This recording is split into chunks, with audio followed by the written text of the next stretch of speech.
Hello बच्चों, आप सभी को फिर से हमारे एक नई वीडियो में स्वागत है। बच्चों, आज की वीडियो आपके लिए काफी खास और काफी स्पेशल होने वाला है, क्योंकि ये क्वेश्चन जो आप देख रहे हैं हमारे बोर्ड में बच्चों, ये क्वेश्चन आपके एग्जाम में कई बार पूछा जा चुका है। आप देख सकते हैं ये क्वेश्चन आपके एग्जाम में 2012 में, 2014 में और 2016 में ऑलरेडी पूछा जा चुका है।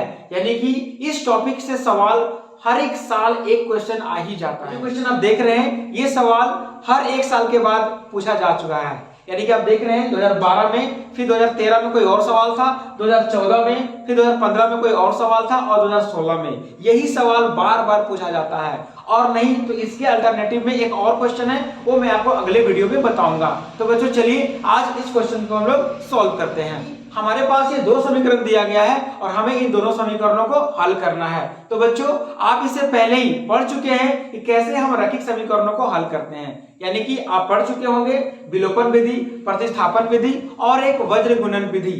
तो क्या इन तीनों विधियों से इस क्वेश्चन को हल कर सकते हैं? जी नहीं। तो इसके लिए हमें एक और विधि लगाने की आवश्यकता है, जो कि अभी मैं आपको बताने जा रहा हूं। तो चलिए वीडियो को स्टार्ट करते हैं। लेकिन उससे पहले दोस्तों, अगर आप हमारे चैनल पर नए हैं और हमारे वीडियो को पहली बार देख रहे हैं तो कृपया हमारे चैनल को सब्सक्राइब कर ले, बेल आइकन को प्रेस कर ले, ताकि इसी तरीके के इंफॉर्मेटिव वीडियोस आपको मिलते रहे। तो चलिए वीडियो को स्टार्ट करते हैं। बच्चों हमारा सवाल है ये है हल करें, और सवाल है हमारा 2x प्लस 3y बराबर 13।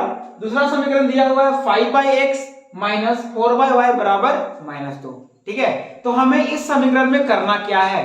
सबसे पहले हमें इन दोनों समीकरण को रैखिक समीकरण के रूप में बदल लेना है। कैसे बदलेंगे चलिए मैं आपको बताता हूं। इस टॉपिक से जो भी क्वेश्चन आएगा, जो भी सवाल रहेगा, हमें हर एक क्वेश्चन में यही तरीका अपनाना है। ठीक है, चलिए तो ये जो हमारा है 2x, इस 2x को आप ऐसे लिख सकते हैं 2 into 1/x लिख सकते हैं, और प्लस है तो प्लस लगा दीजिए। इस 3/y को आप लिख सकते हैं 3 into 1/y लिख सकते हैं, बराबर में क्या दिया हुआ है 13। ठीक है बच्चों, चलिए आगे है हमारे पास 5/x। तो इस 5/x को हम क्या लिख सकते हैं 5 into 1/x, माइनस का साइन दिया हुआ है तो माइनस रहेगा, और इसे लिख सकते हैं 4 into 1/y बराबर कितना दिया हुआ है -2। चलिए इतना काम कर लिए। इतना काम करने के बाद आपको समझ में आ गया होगा कि हम करने क्या वाले हैं। हम दोस्तों करने वाले हैं 1/x और 1/y के जगह पर हम कुछ और मान लेते हैं p या फिर q। जैसे कि आप देखिए तो हमारा समीकरण क्या हो जाएगा। मान लेते हैं, आप लिखेंगे माना कि, क्या मान लेते हैं, हम मान लेते हैं कि 1/x 1/x को मान लेते हैं p और 1/y को मान लेते हैं q। इतना काम कर लीजिएगा आप। तो चलिए आगे बढ़ते हैं। जैसे ही हम p और q इस समीकरण पे रख देते हैं, एक चमत्कार हो जाएगा। देखिए क्या चमत्कार होता है। तो बच्चों हमारा जो समीकरण बन जाएगा ये बन जाएगा तब जो हमारा समीकरण बन जाएगा ये हो जाएगा 2, और चूंकि 1x के जगह पर हम लोग p रखने वाले हैं, ये मिल जाएगा 2p प्लस 1/y के जगह पर क्या रखेंगे q, तो यानी कि हो जाएगा मेरा 3q। क्लियर है, बराबर जो मिलेगा 13। ठीक है, आगे बढ़ते हैं। उसके बाद ये समीकरण हो जाएगा हमारा 5, और 1/x जगह पर रखेंगे p तो हो जाएगा 5p, साइन है माइनस तो लगा दीजिए माइनस, और ये हो जाएगा 4, 1/y के जगह पर रखेंगे q तो ये हो जाएगा 4q बराबर -2। ठीक है, तो इसे ले लीजिए समीकरण 1 और इसे ले लीजिए समीकरण 2 आप।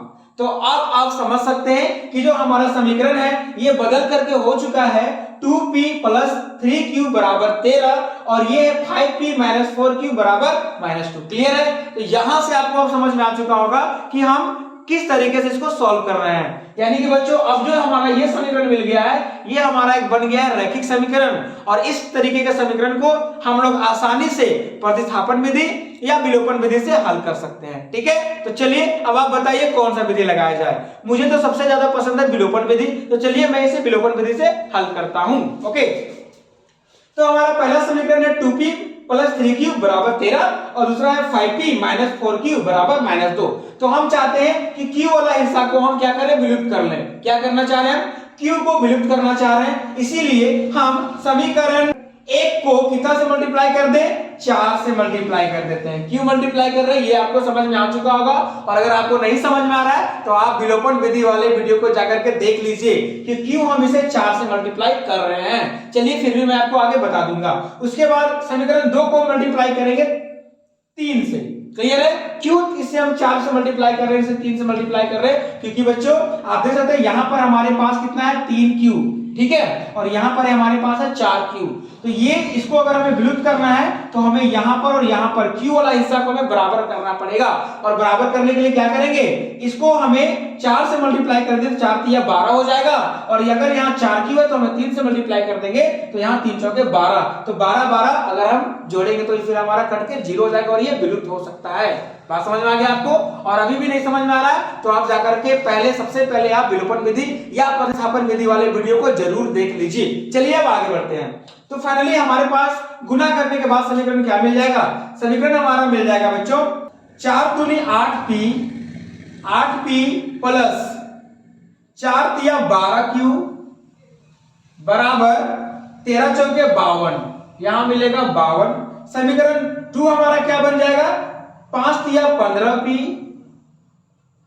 साइन माइनस तो माइनस लगा दीजिए आप, 4 तिया 12q बराबर 3 दूनी 6 माइनस 6।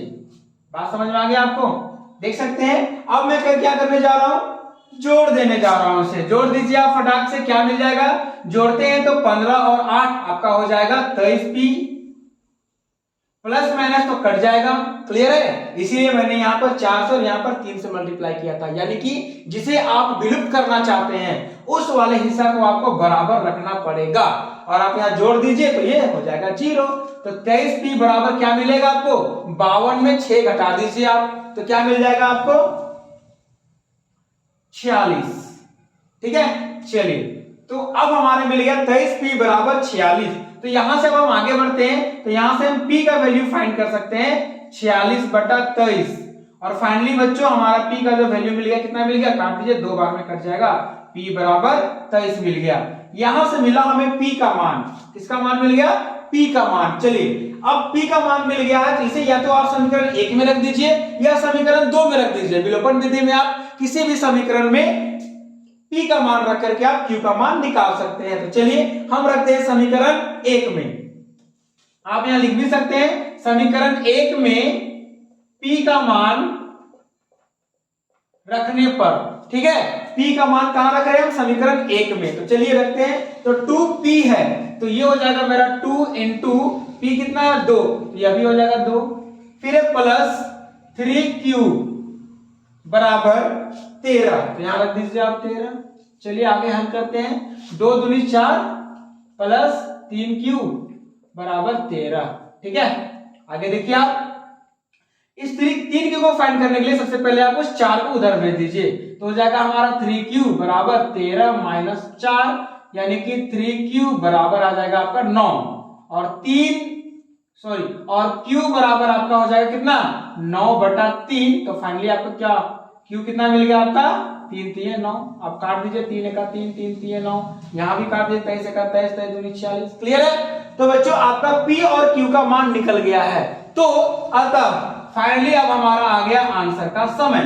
तो अतः जैसे ही हम p और q का मान कहां रखेंगे, यहां देखिए हम जो मान के चल रहे थे कि 1/x बराबर मेरा p है और 1/y बराबर मेरा कितना है q है, तो यहां मान रख दीजिए वापस। तो चूंकि हम माने थे 1/x बराबर p, तो p मेरा कितना रहेगा 2, और 1/y बराबर क्या माने थे q, तो q मेरे पास कितना है, q कितना है 3 आ गया।